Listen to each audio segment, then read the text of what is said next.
Hello everyone, this is Prasad Patki from SIMMI Foundation. Today we are going to learn about educational thoughts of Western educationist Alfred North Whitehead. Alfred North Whitehead, a pioneer of process philosophy, is an English mathematician and philosopher. His distinction rests upon his contributions to mathematics and logic, the philosophy of science, and the study of metaphysics. Let us try to know what are his contributions to the field of philosophy. Whitehead developed a comprehensive metaphysical system which has come to be known as process philosophy and process new thought. He criticized traditional categories of philosophy for their failure to convey the essential interrelation of matter, space, and time. In contrast to traditional philosophies, he asserted the essential interrelationship of matter, space, and time, that objects may be understood as a series of events and processes, and the process of becoming constituted the fundamental metaphysical constituent of the universe. Whitehead was of the opinion that education with inert ideas is not only useless, it is above all harmful. By inert ideas, he meant the ideas that are merely received into the mind without being criticized or tested or thrown into fresh combinations. It is not enough if you simply acquire knowledge. It should be appropriately used to solve the problems in life, and it should be kept alive, thus preventing it from becoming inert. According to him, education is the acquisition of the art of the utilization of knowledge. This is an art very difficult to impart. Once knowledge is acquired, the child should understand its application in the circumstances of his actual life. He should experience the joy of discovery. Further, Whitehead emphasized the understanding of an insistent present. The only use of knowledge of the past is to equip us for the present, and the present is a holy ground, for it is the past and it is the future. While knowledge is considered as the chief aim of education, Whitehead upheld another dimension of education, that is wisdom. Wisdom is the way in which knowledge is held. It is concerned with the handling of knowledge, its selection for the determination of relevant issues, its employment to add value to our immediate experience. The only avenue towards wisdom is by freedom in the presence of knowledge.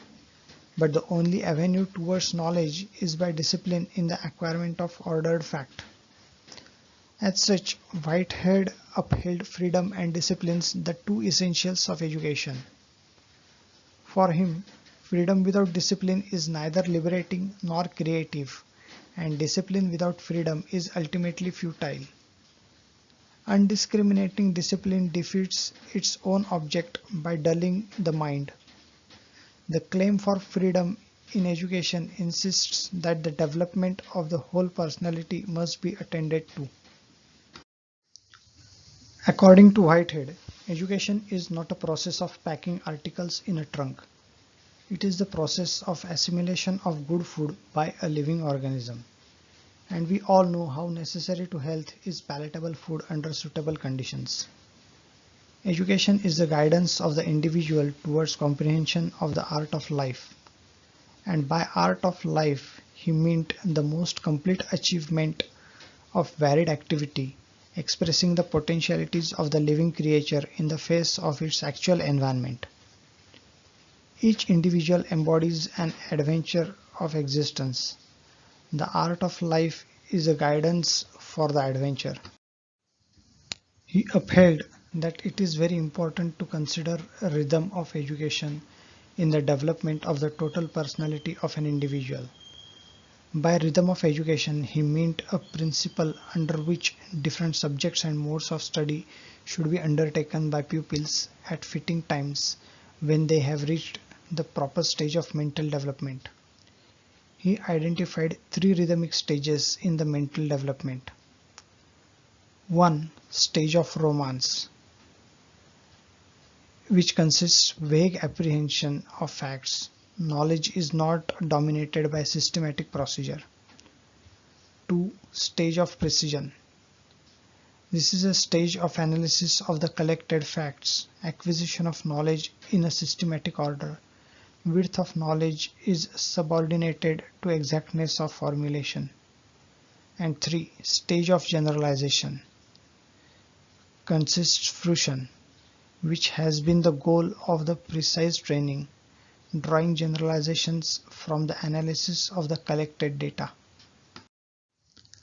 It is true that no pupil completes these 3 stages simultaneously in all the subjects.